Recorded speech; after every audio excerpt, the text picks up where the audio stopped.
And now for an interview with Ed Gamble, one of the comedians at tonight's Union Comedy Night. Hello, Ed. Hello, Ian. Hi, Ed. How are you today? Not too bad, how are you? I'm not bad. A bit nervous about doing my first proper live interview, but get over that. Don't tell me that. You shouldn't have told me that. Oh, you can take as much advantage of me as you would like over these next 5 minutes. Now I'm going to be ruthless. Oh, good. Please do. So, I hear you're doing a show tonight called The Emergency Broadcast at Bradford. Is that correct? Yes, we are. Peacock and Gamble Emergency Broadcast tonight at Bradford Student Union, I guess it is. It is, yeah. You might know. Yeah, it is. Yeah. And where is the most glamorous place you've visited on this tour so far, or where are you hoping to visit that's very glamorous? Well, we're on our way to Bradford, so this could be the topper. This could be the most glamorous place we visited on tour. The magic word there was "could," correct? No, don't worry.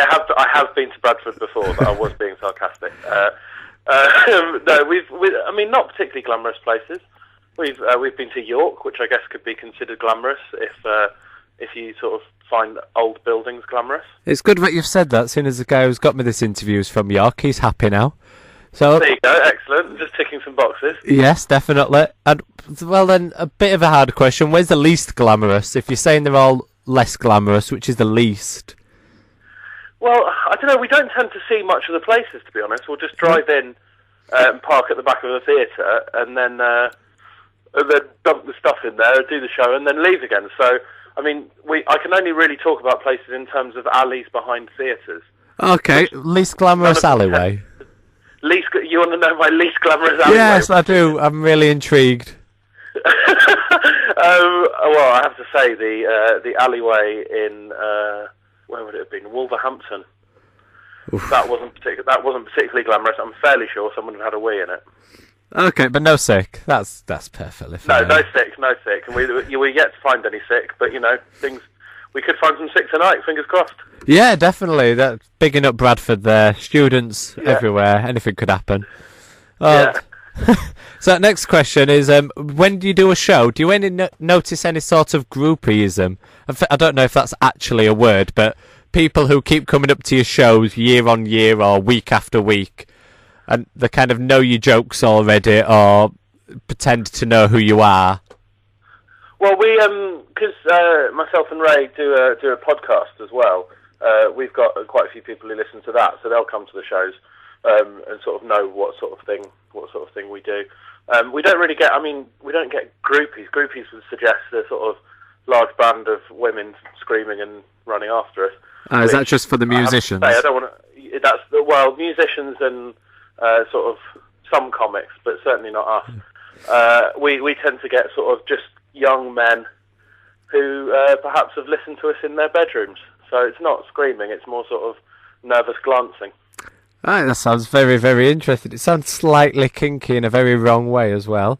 Well, that's you who's done that. I didn't suggest that. That's you. Am I just leading you into these questions now? I'm putting words into your mouth. Yeah, you are, absolutely. Well, that sounds kinky.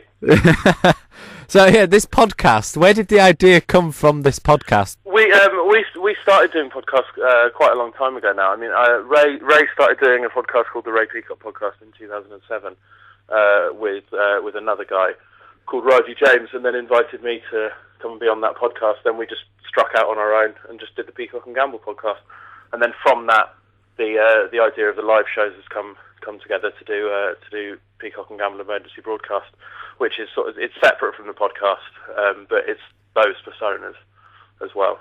Okay, personas. What does that mean for somebody who's never heard any of your material or whatnot? What kind of stuff do we expect? When you say for someone who's never heard any of our material, are you talking about the listener, or are you talking about you? Both of us. Personas. So I mean, we're very immature. We're quite idiotic on the podcast, and we are in emergency broadcast as well. Basically, the idea with emergency broadcast is that we're doing a show to demonstrate how we could cover for another show if it goes wrong. So we say we offer a service that if you've gone to see a show and something goes wrong in that show, then we'll run on and finish it and do our show to make sure that no one goes home disappointed. So basically that gives us an opportunity to do whatever we want, really. We can just do There's an audience interaction bit. There's a bit about culture. We've got a ventriloquist puppet bit. So it's good fun. It's fairly idiotic. Oh, it sounds like it is going to be a good laugh. I might actually buy my ticket then and come on down. All right, and I think we're doing the hour show tonight. It's an hour long, and we've got Helen Keane supporting us. Who's a very, very good comic. Okay, brilliant. So it should be a good night in the Student Union, in that big bar, whatever that's called. Yeah, sounds good. Brilliant. When I was doing research on you just now, have you had a TV show possibly you were writing for, or you writing? Myself and Ray have both separately been on Russell Howard's Good News doing stand-up. We've been and we write various things. We write bits and bobs here and there, but we're always working towards something. So yeah, there's always things on the horizon. Okay, good stuff. A random question: what's the most interesting present you've ever received from a fan? Oh, from a fan, the most interesting. I mean, interesting's possibly the wrong word. I got a plastic fish. Okay. And just the other day, we got some bottle openers. We got some like a barman's bottle opener that you would sort of clip to your belt, and then it's on a little string, and you pull it out. Okay. We got one of those each. We don't know who those were from. And then a few weeks before, we got sort of like a Guinness shirt and a tenant's shirt. So we basically think someone's robbing from their job. And then just someone's giving you taking all the stock from a pub and just giving it to us. So yeah, we get little weird things like that. Okay. Nice. I've kept the opener. And not the T-shirts. Oh no, the T-shirts are somewhere. I mean, to be honest, whenever I receive clothes or someone gives me a T-shirt, they always underestimate how fat I am. Oh, right, okay. So I won't even try it on. It'll just depress me. Okay, so your best Christmas present then, because you said from a fan, you seem to have one in mind there for, say, Christmas or a birthday. A Christmas or a birthday present? Yeah. What, the best one I've ever got? Yeah, the best one. The one that you still think about and go, wow, they thought of me so perfectly here that I got this present. I honestly don't think I can answer that. Christmas or birthday present? It's depressing, isn't it, that I can't think of a present that has given me a happy memory. If we think of it on the flip side, it could be that you've had so many good ones that you can't decipher a good one from the rest. It's not that. I think I probably have had good ones, but I'm just really ungrateful. Like, I'll just take it, I'll use it quickly, and then just chuck it in the bin. Alright, fair news.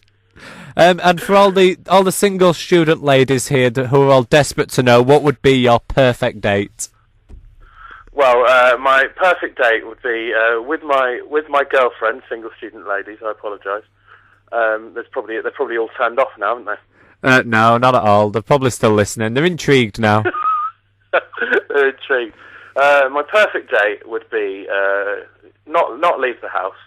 This is going to sound pretty hot right now. Not leave the house. Not for any mucky reasons. Of course not. We are on student radio. No swearing or smut, of course. Yeah, with a lovely lady, who just leave me to it. Okay. We'll get a takeaway and then just leave me to it. Just let me watch the telly and then I'll go to bed. Would it be embarrassing if she then turned on your show and made you watch yourself? No, it wouldn't be embarrassing. I'll do that first. I'll go, oh, whoops, I put that on by accident.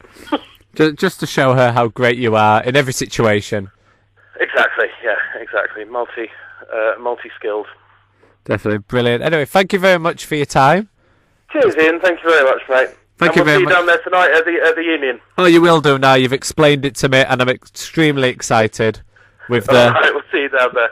Yeah, see you later. That was an interview with Ed Gamble, who you can see tonight as part of Peacock and Gamble's emergency broadcast, supported by Helen Keane. You can get your tickets now at UBU reception or down at Student Central Bars. Doors open at 7 o'clock and a first act on about 8 o'clock.